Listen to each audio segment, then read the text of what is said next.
Bonjour, c'est Gaëtan, votre expert informatique.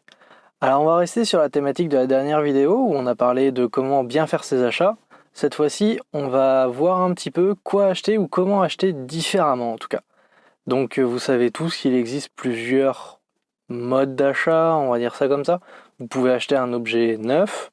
Donc ça, c'est tout le monde connaît cette option-là, hein. Je ne vais pas vous la refaire. Vous êtes dans un magasin, en général, ce que vous achetez, c'est du neuf ou éventuellement de la démonstration. Mais en général, ça s'arrête là. Sur Internet, vous avez aussi un énorme marché de l'occasion. Donc on retrouve souvent de l'occasion pour tout ce qui est électronique, les téléphones, frigo, lave-linge, sèche-linge. Vous avez aussi des grandes enseignes qui sont spécialisées dans l'occasion, où il y a aussi des particuliers qui peuvent aller mettre en vente leurs objets, et où d'autres particuliers peuvent aller les acheter, et l'enseigne récupère une partie de la marge pour le stockage, tout ça, tout ça. Et sur Internet, il y a un nouveau marché qui vraiment commence à prendre une ampleur assez importante, c'est celle du reconditionné. Alors qu'est-ce que le reconditionné? C'est tout simplement des objets qui sont retournés soit directement chez le constructeur, soit chez une personne qui va les récupérer, les remettre en état pour les revendre. Donc il y a plusieurs niveaux de reconditionnement. Vous avez le niveau maximum qui est comme neuf, c'est-à-dire prenons le cas d'un téléphone, ce sera le plus simple, c'est celui qui je pense parlera le plus de monde. Donc votre téléphone, au bout d'un an, en général, il a quelques rayures, la batterie est usée, éventuellement il y a une griffe sur l'appareil photo, ce genre de choses. Eh bien, le constructeur va changer la coque, changer l'écran, changer les pièces qui ne vont plus, mettre une batterie neuve et le revendre comme neuf. C'est-à-dire que toutes les pièces d'usure ou les pièces usées ont été changées. De cette façon-là, on garantit presque une autonomie identique à celle qu'il avait lors de l'achat. Juste en dessous, vous avez le reconditionné un peu plus classique où assez souvent, pour garder l'exemple du téléphone, on a changé la batterie pour mettre une batterie neuve, mais il se peut qu'il y ait quelques griffes sur le téléphone. Donc ça ne gêne en rien à son fonctionnement.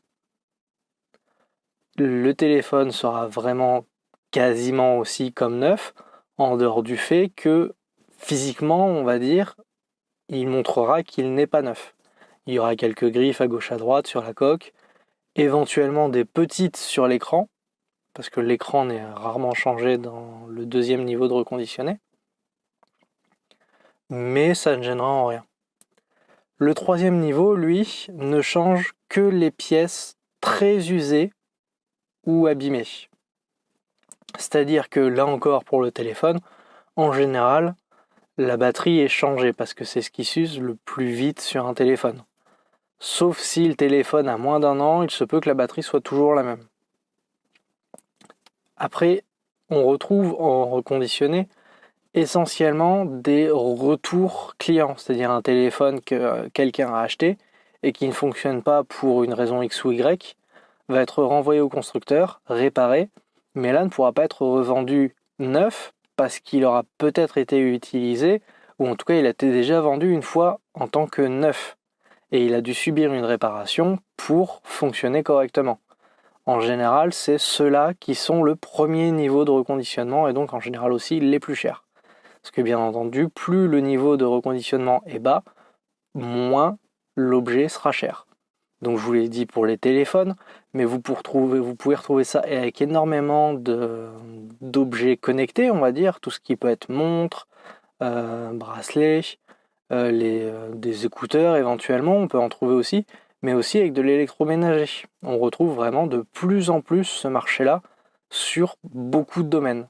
Bon, pour tout ce qui est vêtements ou ce genre de choses, ça reste encore assez compliqué, mais pour l'électronique, c'est vraiment quelque chose que l'on voit de plus en plus. Donc après, est-ce que c'est bien ou pas? L'avenir nous le dira. Mais ce qui est sûr, c'est que c'est un marché supplémentaire, et si vous vous en moquez d'acheter votre objet neuf, mais que vous ne voulez pas spécialement non plus que ce soit totalement de l'occasion, je trouve que reconditionner, c'est un bon équilibre entre les deux. C'est un objet quasiment neuf, mais qui a tout de même une seconde vie, ça évite d'avoir à le jeter. tout en ayant quand même quelque chose de qualité dans les mains. Donc voilà, j'espère que cette vidéo vous a plu. Si c'est le cas, n'hésitez pas à laisser un commentaire, un petit pouce bleu. Si vous avez des questions, toujours n'hésitez pas, j'y répondrai.